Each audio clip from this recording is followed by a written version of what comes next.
Rivian has a new lease on life after a potentially $5 billion investment from Volkswagen. This is a massive new partnership that's going to bring some of the electronics and design, the architecture that underpins the Rivian vehicles itself to Volkswagen vehicles. So they're going to partner in a joint venture, but VW is also going to invest in Rivian. I think this could potentially lead to a buyout of the company. But before we get there, I want to get to all the details that we know. There was a conference call after the market closed on Tuesday. There are a lot of details that still are not ironed out. This is not a definitive agreement yet, but we know kind of the guidelines of what this is potentially going to look like. So I want to go through all that today. I'm going to start with the details of the deal and particularly the financing. So I'll put timestamps below if you want to fast forward through any of these pieces if you have looked at the deal before.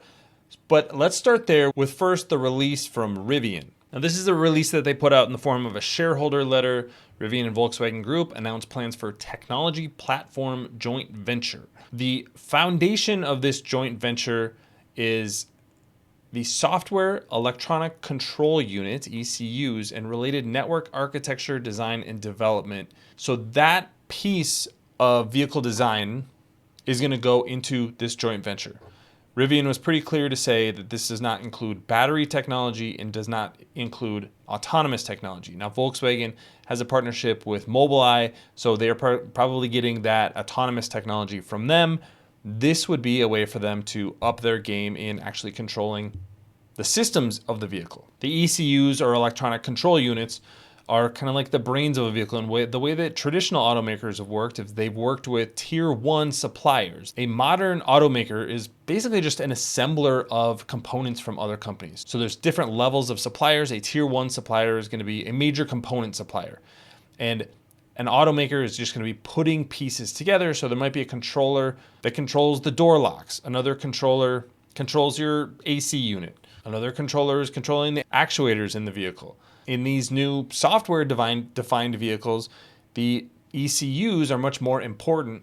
And so what companies are now doing is reducing the number of ECUs and taking that design work in-house. So instead of having 10, 15 ECUs from all kinds of different suppliers that don't necessarily talk to each other, you're going to now have a handful of ECUs that are designed in-house and controlled in-house, so you actually control that whole software stack. That is what Rivian has developed, and that's exactly what they're saying with this zonal architecture and software stack that they're going to be sharing with Volkswagen in the second half of the decade. Now, there are a lot of details to be ironed out. There was a lot of questions about that on the conference call, and it seems like they don't necessarily know exactly what the IP agreement is going to look like. They don't know necessarily if the JV is going to be generating revenue from both of those companies or how much revenue that's going to be. Is this going to be a profit-seeking entity? Is it just going to be a co-development entity?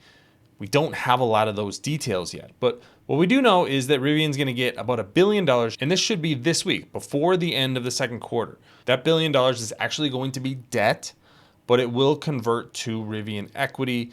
In the future, I'll get to some of those details. There's also another $4 billion in planned investments over the next 2 years or so. Here was the big thing for Rivian.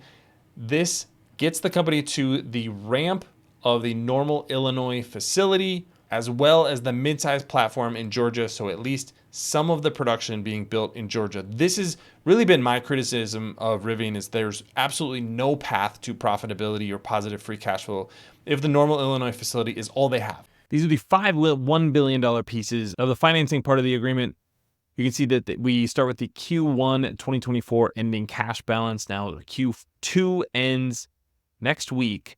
So we'll hear after Q2 earnings are released, how much cash was actually burned in the quarter. Expect that to be over $1 billion. So this is likely significantly less than that today, but there is $5 billion coming in.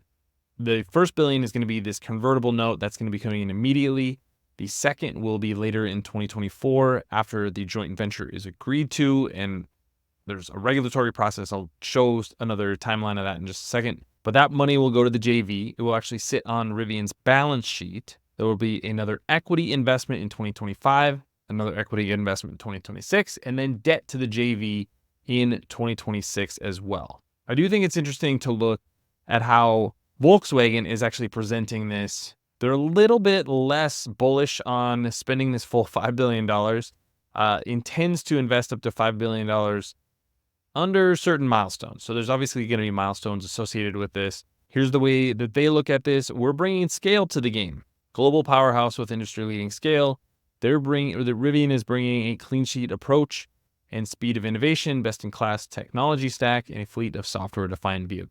So basically, these are the things that we can't do ourselves. As Volkswagen, we're going to license that or have this joint venture agreement with Rivian. Rivian doesn't have the balance sheet to actually get to free cash flow positive. We're going to provide money to them and help them basically become a tier one supplier in a way with this technology stack. They did say that this is possibly something they will be licensing to other OEMs as well. So I do think that's an interesting piece of this from a strategic perspective. Is Rivian has always said, hey, we're a vertically integrated company. Well, now at least part of that vertical integration is being sold to other companies. So you start to see them modularize the business in some ways. This will be the ownership stake. There's going to be $3 billion of tranches from investment into Rivian itself. At the current valuation, that ownership stake could be over 30% of Rivian. There will also be this $2 billion that goes into the joint venture, which will be 50-50 owned by Rivian. And Rivian is going to bring their architecture to that joint venture. The other thing that is very convoluted and really concerns me is that the structure is going to be two co-CEOs, and these co-CEOs are also going to be the CTO and COO. This is where these joint ventures often get off the rails because they're so complicated. You don't have the same organization running in the same direction. If this was actually a completely separate business, maybe it would work because you're actually building an architecture and you have licenses with all kinds of other companies. But this is an agreement between two companies that are competitors at the end of the day. Here's how Volkswagen puts the timing of these investments, $1 billion now, after finalizing these agreements, which will hopefully be in the next couple of months and getting regulatory approval. That'll be another $1 billion invested. The equity piece is going to be another piece in 2025, another in 2026, and then this loan agreement. Just to get to details of the actual dilution, because this is going to be a dilutive offering for Rivian. I know that the stock was up after hours. We'll see if that holds on Wednesday and throughout the next few weeks. But there's going to be two equal sized tranches for this first $1 billion investment. One is going to be $500 million at $10.84 per share. And the other $500 million will be based on the 45-day trading average price on the later of regulatory approvals or December 1st, 2024. So depending on what the stock does, if it goes up, it's going to be less dilutive. If it goes down, it's going to be more dilutive. The other equity tranches are going to have similar structures from an ownership perspective, expected to be priced based on 30-day trading average share price of Rivian shares prior to the investment date. So this can be a way to raise money without having the same impact of having to make that announcement every once in a while to investors, see your stock drop 10 or 15%, and then not get quite as good a deal as you thought you were getting before the announcement. Thanks to our friends at The Motley Fool for sponsoring this video.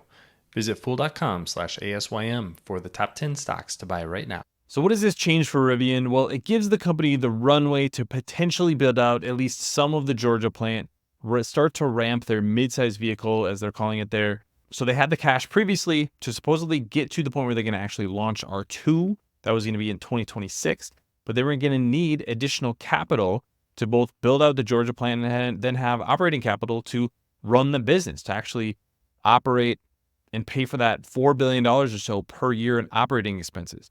And the way they worded it was really clever because it doesn't say we're going to get to positive free cash flow. It says there's line of sight to positive free cash flow. So we'll see exactly what the details look like a few years from now. The other thing is from an operating expense perspective, depending on how this deal shakes out, and this is where management was a little bit coy on the conference call. They didn't give a lot of details, but I think this will potentially take some of the operating expenses off of Rivian's income statement, push that to the joint venture. That's now going to be funded primarily by Volkswagen. And then that's going to become more of a variable cost for Rivian instead of being an ongoing cost that they don't have the capacity to actually pay for because they don't have a lot of volume production. So you're going to take that development cost to build the architecture. Let's say that's $500 million a year, being that this is going to be funded with $2 billion over the course of 4 years or so.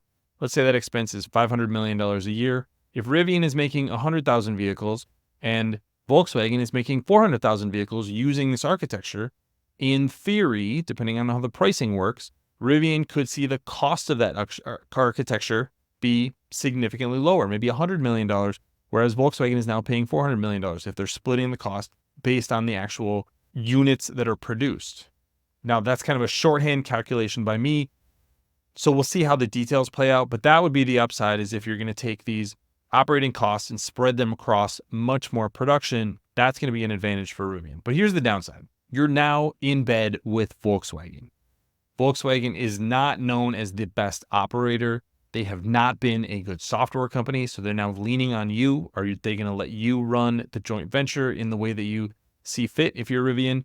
Or is this going to be just a pain to partner with Volkswagen? And this is where these partnerships can be a positive, but they can also be a significant negative. The other thing is you're taking a relatively weak competitor, a company that has electric vehicles, but maybe doesn't have the best software. I have a Volkswagen vehicle. Let me tell you, the software is not great. The infotainment system just goes dark every once in a while. Something about the way that it runs messes with my iPhone, and it says that I'm somewhere other than where I am. And that seems to be something that's Volkswagen specific. So this is not the best partner to be partnering with when you're going to be making their products better, and what they're allowing you to do is basically survive. So like I said, this gets Rivian to the point where they will probably get at least close to scale production. If their stock price actually goes up, it actually gives them the runway to raise a little bit more capital by just simply selling shares, because they're not going to be able to raise money through debt markets. But it doesn't answer the fundamental question of, can Rivian produce vehicles profitably, and can it do that at scale? We're not actually going to have that answer for a few years. So this gives the company a lifeline. It has a path to positive free cash flow now, but now you got to actually get there. And that's going to be a really, really big task over the next 3 or 4 years for Rivian. So hopefully that was a helpful background of what's going on. I'm really interested to see how this joint venture plays out, because you could potentially have vastly improved vehicles coming from Volkswagen. If they're actually lower cost, that's something that I would consider buying in the future. So let me know what you think about this deal between Rivian and Volkswagen. Leave your comments in the comment section below. Don't forget to subscribe to Asymmetric Investing. Thanks for watching, everybody. See you next time.